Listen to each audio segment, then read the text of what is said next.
설교가 시작되기만 하면 앞에 앉아서 꾸벅꾸벅 조는 집사님이 계셨습니다.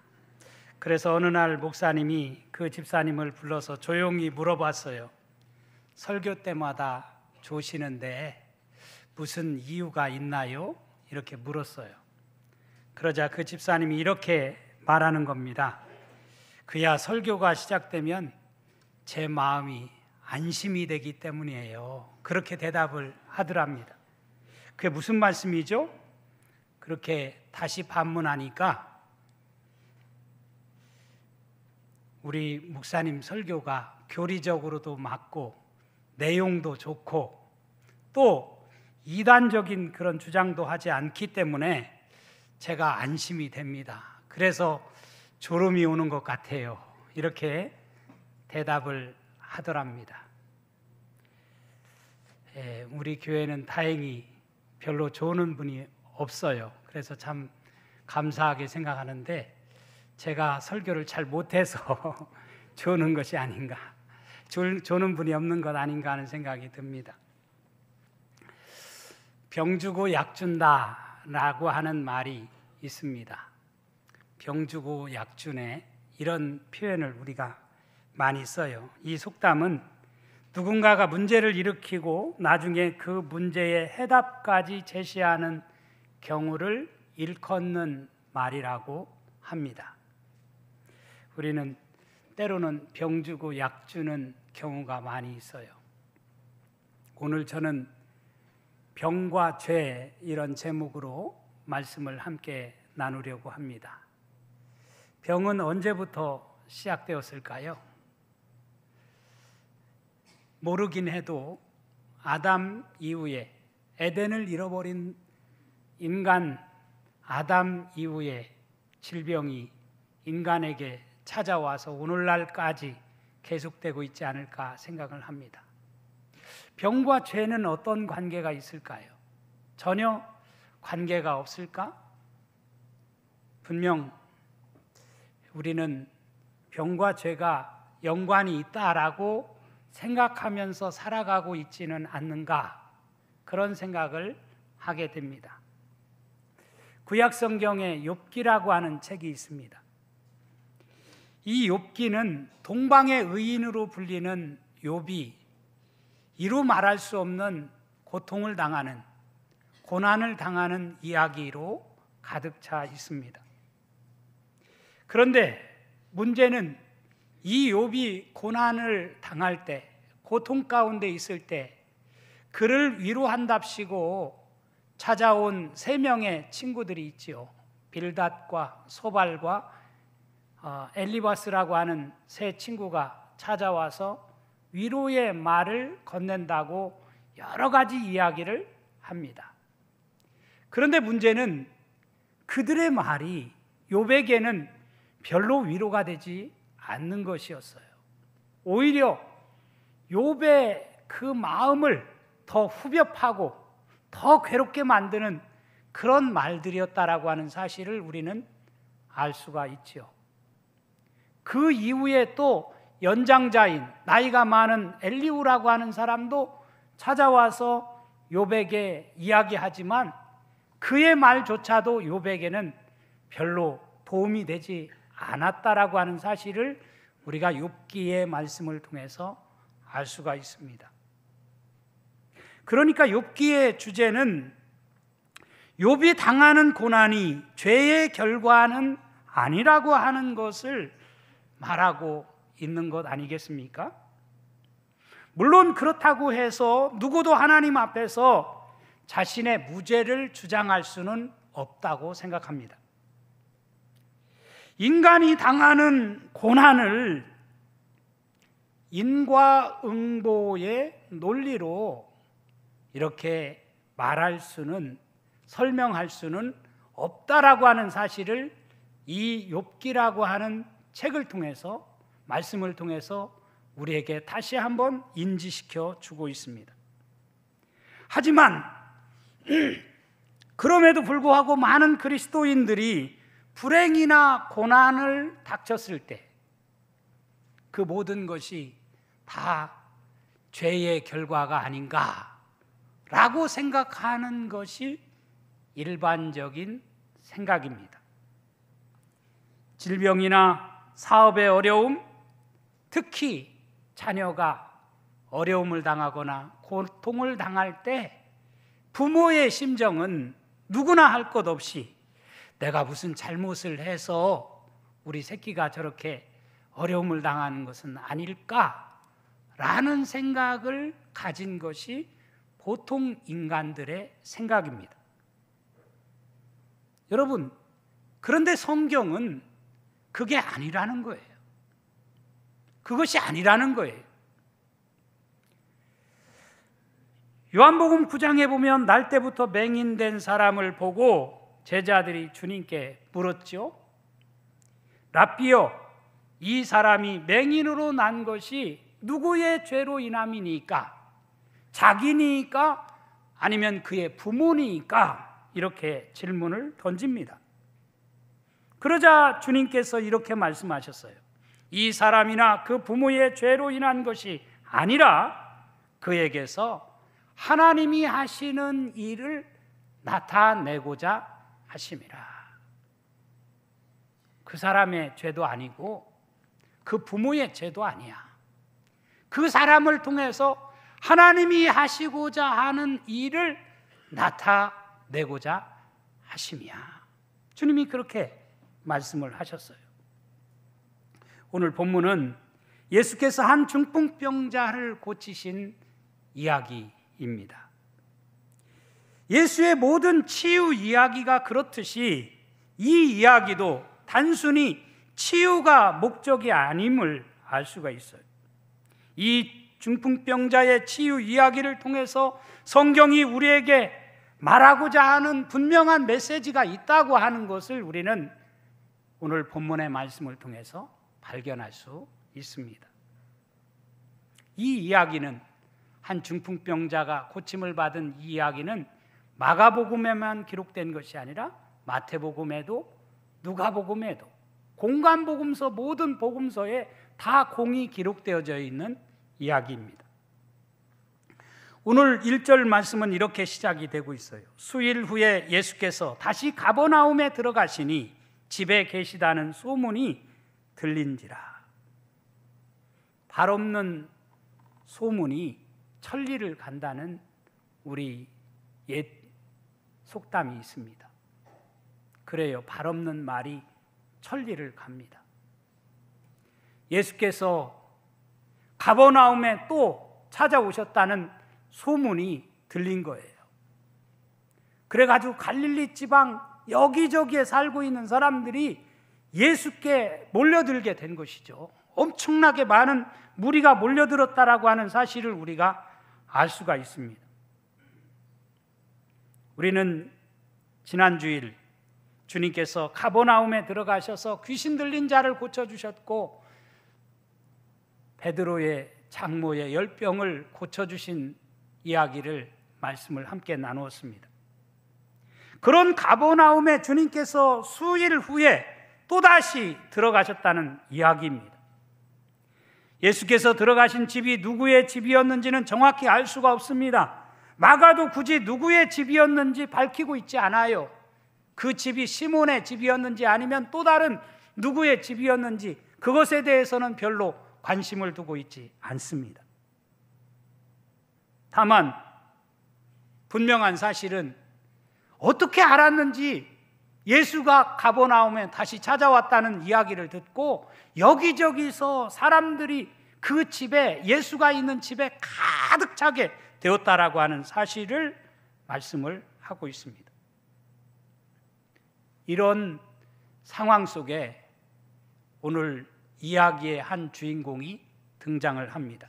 3절에 보면 사람들이 한 중풍병자를 4사람에게 메워가지고 예수께로 왔다라고 그렇게 말씀을 하고 있어요. 여기 보면 이 중풍병자를 메워가지고 온 4명의 사람이 있었다고 하는 사실에 저는 주목하고 싶습니다.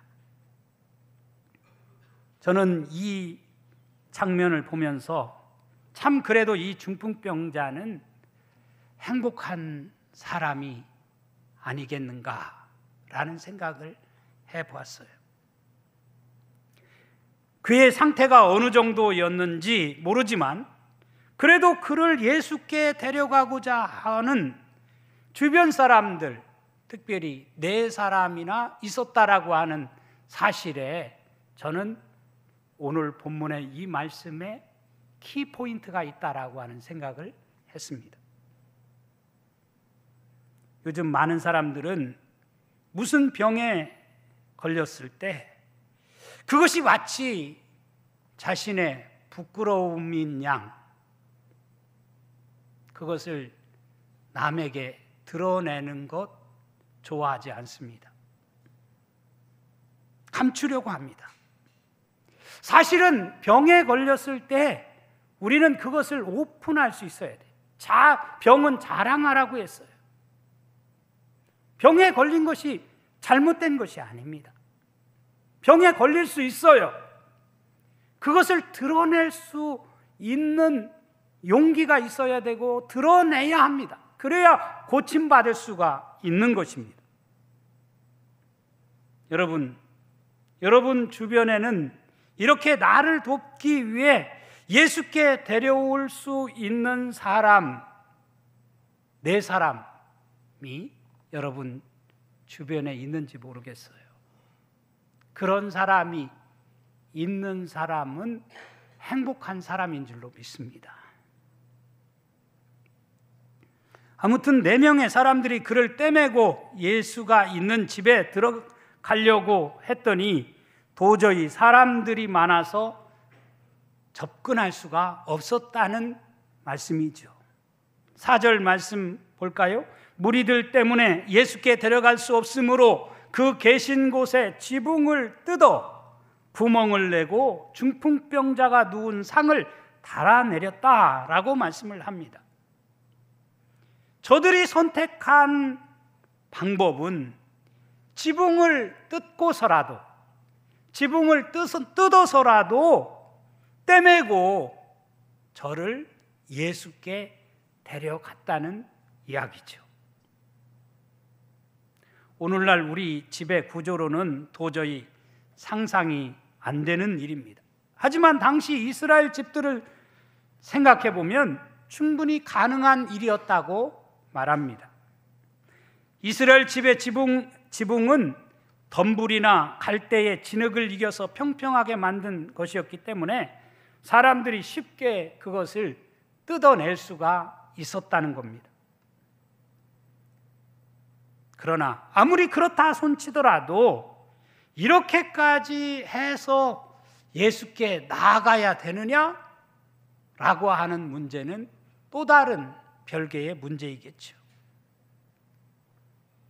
그런데 그럼에도 불구하고 이들은 지붕을 뜯고서라도 그 침상채 예수가 있는 그 집 안으로 이 사람을 데려가고자 하는 그런 마음이, 그런 행동이 이루어졌다라고 하는 사실을 오늘 말씀에서 우리는 읽게 됩니다. 5절 말씀 우리 다 같이 한번 읽어볼까요? 시작.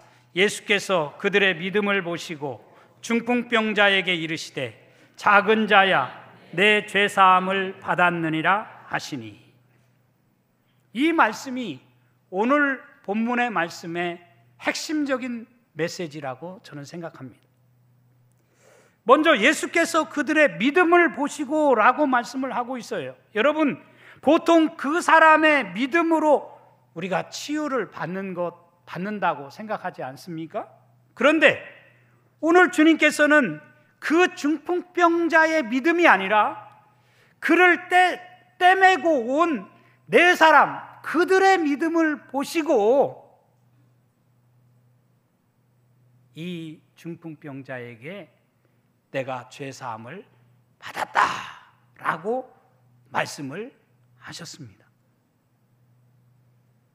이미 중풍병자는 꼼짝 못하는 사지가 마비된 상태에 있었으니까 그의 의지로는 그의 의지 1도 작용하지 않고 순전히 다른 사람들의 힘에 의해서 지금 예수께로 나오게 된 것입니다. 즉 4명의 주변 사람의 도움으로 그가 지금 예수께 올 수 있었던 거라는 거지요. 저는 이 본문을 묵상하면서 그런 깨달음이 제게 왔어요. 본인도 참 중요하지만, 본인의 믿음도 중요하지만, 이 중풍병자와 같이 내 주변에 있는 4사람에 의해서라도 예수께로 올 수만 있다면 그 얼마나 큰 은혜이고 축복이고 기적인가. 그런 것을 오늘 말씀에서 우리에게 말해주고 있다고 생각이 들어요. 내 주변 사람, 그가 친구가 됐든지 아니면 가족들이 됐든지 아니면 농촌교회 식구들이 됐든지 누구의 힘에 의해서가 됐든지 간에 예수께로 나올 수만 있다면, 예수께로 데려올 수만 있다면 그것이 기적을 가져온다고 하는 사실을 오늘 성경은 우리에게 말씀해 주고 있는 것입니다. 여러분 주변에 혹시 그런 사람 가지고 계신가요? 언젠가 제가 그런 설교 중에 말씀드린 적이 있어요. 제가 드라마를 보면서 들은 이야기인데, 어떤 드라마에서 친구 중에는 약 같은 친구도 있고 밥 같은 친구도 있고 독 같은 친구도 있다는 그런 대사가 나오더라고요. 그래요, 우리 친구들 가운데에는 정말 필요할 때 약과 같은, 병이 들었을 때 약을 먹어야 하잖아요. 약 같은 친구가 있어요. 또 어떤 친구는 한 번만 만나면 또 만나고 싶고, 또 우리가 밥을 그렇잖아요. 한 끼 굶으면 먹고 싶고 또 먹고 싶고, 그래서 하루에 3끼씩 밥을 먹는 거 아니에요? 그런 것처럼 우리 친구들 가운데는 밥 같은 친구도 있어요. 그런가 하면 그 친구 만나서 패가 망신하고 그 친구 만나지 말아야 했어야 되는데 만난 그런 해를 끼치는 독 같은 친구도 있어요.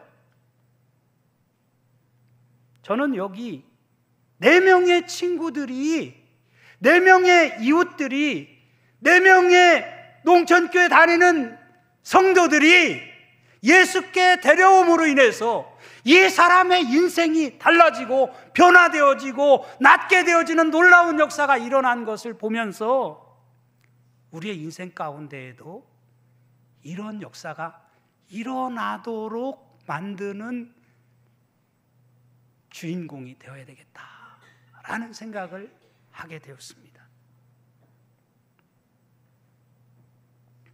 당시 중풍병자는 신의 형벌을 받은 자라는 인식이 있었습니다.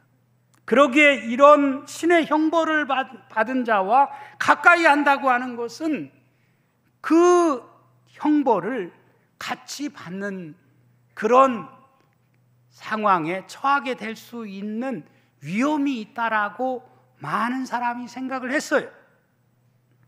그렇기 때문에 이런 중풍병자와 함께 있거나 그를 데리고 다닌다고 하는 것은 굉장한 모험이고 결단이 아닐 수가 없었던 겁니다. 당시 유대인들은 그런 죄인들과는 같이 하지 않아야 된다라고 생각을 했습니다. 그럼에도 불구하고 여기 4명의 사람들은 그를 떼매고 예수께 데려온 것입니다. 저는 여기 4명의 이 사람들 참으로 용기가 대단하고 그들의 믿음이 참 대단하다, 그들은 행동하는 믿음을 가지고 있구나 라고 하는 것을 생각하게 되어져요. 야고보서 2장에 보면 이런 말씀이 나오죠. 만일 형제나 자매가 헐벗고 일용할 양식이 없는데 너희 중에 누구든지 그에게 이르되 평안히 가라, 덥게 하라, 배부르게 하라 하며 그 몸에 쓸 것을 주지 아니하면 무슨 유익이 있으리요? 이와 같이 행함이 없는 믿음은 그 자체가 죽은 것이다. 야고보 사도가 그렇게 말했어요. 굶주린 사람한테 배부르게 해. 말로 하는 거 무슨 소용이 있어요? 먹을 것을 줘야죠. 지금 여기 4명의 사람은 예수께 어떻게든지 이 중풍병자를, 사지가 마비된 이 사람을 떼매고 예수께 지금 온 것입니다. 그들은 장애물까지도 뚫고 데려오는 믿음이 있었어요. 사실 지붕까지 뚫고 예수께 데려간다고 하는 것은 아무리 당시 지배 구조가 그럴 수 있다 손치더라도 그것은 결코 쉬운 행위가 아니었을 것입니다. 하지만 저들은 이런 난관을 뚫고 나아가 결국 기적을 맛보는, 은혜를 맛보는 그런 삶의 주인공이 되었다라고 하는 사실을 오늘 성경은 우리에게 분명히 증언해 주고 있는 것입니다. 사랑하는 성도 여러분, 혹시 내 주변에 이런 아픔을 가진 자가 있다면 우리에게도 이런 용기가, 이런 마음이, 긍휼의 마음이 우리에게도 있어서 그를 예수께로 인도할 수 있는 그런 우리 농천교회 모든 성도들이 선한 이웃이 되어줄 수 있기를 주님의 이름으로 축원합니다. 주님께서 이 사람을 향해서 이렇게 말씀을 하시죠. 작은 자야, 내 죄사함을 받았느니라. 원어로 보면 아들아, 너의 죄들이 너에게서 떠나갔다, 이렇게 말씀을 합니다. 그 중풍병자를 가리켜서 아들아 라고 부르십니다. 무엇보다 내 병이 나았다라고 말씀하시지 않고 내 죄사함을 받았느니라 라고 말씀을 하십니다. 죄사함을 받았다는 말은 수동태로 자신이 스스로 죄에서 떠난 것이 아니라 제3의 힘의 작용에 의해서 죄에서 떠나게 되었다라고 하는 것을 뜻하는 말입니다. 그러니까 예수께서는 이 중풍병자로 하여금 당시 유대인들이 그를 향해서 낙인 찍은 그 낙인으로부터 너는 가까이에서는 안 돼, 너는 죄인이야 라고 하는 그런 낙인으로부터, 율법의 그 낙인으로부터, 유대인들이 가지고 있던 그 낙인으로부터 이 사람을 해방시켜주는 그런 놀라운 선언을 지금 하고 계신 것입니다. 얼마나 놀라운 일입니까? 예수님의 이 말씀이, 이 메시지가, 이 한마디가 엄청난 이야기를, 엄청난 말씀을 지금 그 자리에 있는 사람들에게, 오늘 우리들에게 하고 계신 것입니다. 이 이야기를 듣고 서기관들이 수군거리기 시작했어요. 6절과 7절에 보면 어떤 서기관들이 거기 앉아서 마음에 생각하기를 이 사람이 어찌 이렇게 말하는가, 신성모독이로다. 오직 하나님 한 분 외에는 누가 능히 죄를 사하겠느냐. 죄를 용서하는 권한은 전적으로 하나님께 속한 것인데 어떻게 예수가 죄 용서를 선언할 수 있어? 라는 말이겠죠. 그래서 저들은 예수가 신성모독죄를 범했다고, 가장 무거운 신성모독죄를 범했다고 예수를 잡아 죽이려고 그렇게 마음을 먹게 된 것입니다. 이런 저들에게 주님이 또 말씀하십니다. 10절에 보면 그러나 인자가 땅에서 죄를 사하는 권세가 있는 줄을 너희로 알게 하려 하노라 하시고, 인자가 땅에서 죄를 사하는 권세가 있다라고 하는 것을 너희에게 알게 하시기 위해서 내가 지금 너희들에게 이렇게 말한 거야 라고 하는 것을 분명히 말씀을 하고 있습니다. 그러면서 11절에서 이렇게 말씀하시죠. 내가 내게 이르노니 일어나 내 상을 가지고 집으로 가라 하시니. 이 말씀은 이 중풍병자에게 그야말로 놀라운 복음이 아닐 수가 없었습니다. 일어나 내 자리를 들고 걸어가라. 누워서 침상채에 누워서 지붕을 뚫고 예수께 왔던 이 사람에게, 지금 누워있는 이 사람에게 일어나 내 침상을 들고 걸어가라. 주님이 그렇게 말씀을 하신 거예요.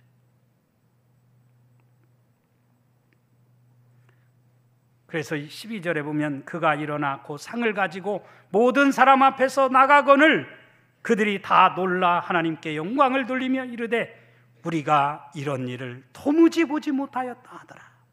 우리는 이런 일을 어디서도 본 적이 없어요. 그러면서 사람들이 놀라게 되었다. 여기 놀랐다 라고 하는 말 속에는 저들에게 두려움과 공포가 깃들어 있었다라는 뜻이라고 합니다. 아마도 저들은 중풍병자의 치유 사건을 보면서 하나님의 임재를 또 한 번 느끼게 된 것이라고 생각합니다. 과연 하나님은 살아계시구나. 그것을 바라본 서기관들은 신성모독의 죄를 범했다라고 생각했지만 그 중풍병자를 떼매고 온 사람, 그리고 그 주변에 있던 그 집에 가득 차 있던 그 사람들은 과연 하나님은 지금도 살아계시구나. 과연 하나님은 능력이 많으신 하나님이시구나. 과연 메시아로 오신 예수를 만나면 인생이 달라지는구나 라고 하는 것을 저들이 고백할 수밖에 없었다는 이야기입니다. 사랑하는 성도 여러분, 예수를 만나게 되면 우리에게도 이런 역사가 일어나게 될 줄로 믿습니다. 아무리 불치병에 걸렸다 하더라도 예수께로 나아가면, 진짜 예수를 만나게 되어지면 우리의 인생도 이렇게 팔자를 고치는 역사가 일어나게 될 줄로 믿습니다. 그런 역사가 우리 농천교회 안에서 나타날 수 있기를 주님의 이름으로 축원합니다. 그런 역사가 우리의 인생 가운데도 벌어질 수 있기를 주님의 이름으로 축원합니다. 바라기는 만병의 의사가 되시는 주님께서 이 시간 우리 모두의 질병을 치유해 주실 뿐만 아니라 무엇보다 죄에서 우리를 해방시켜 주시는 그런 놀라운 은혜의 역사가 우리의 삶 가운데 날마다 일어나는 복된 여러분의 삶이 될 수 있기를 주님의 이름으로 축원합니다. 축원합니다.